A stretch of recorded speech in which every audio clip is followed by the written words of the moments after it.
Hi, this is Chris from Total Parts Plus, and today we have a 2011 Nissan X-Trail ST, stock reference number 5320.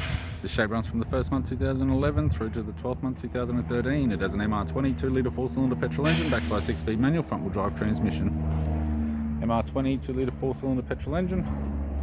We have the left front 17-inch factory alloy mag with a good tyre, left power door mirror, faded cover. Both left-hand doors appear to have no damage.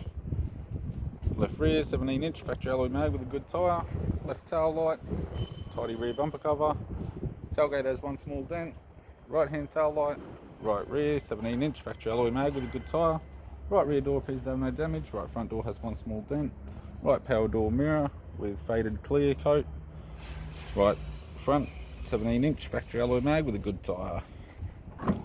We have the driver's side door trim, power window master switch. This vehicle is fitted with black cloth interior, manual type center console, 6-speed manual gear shifter, heated controls, 6-stack CD player, interior mirror, courtesy lamp, left hand sun visor, right hand sun visor, and the instrument cluster.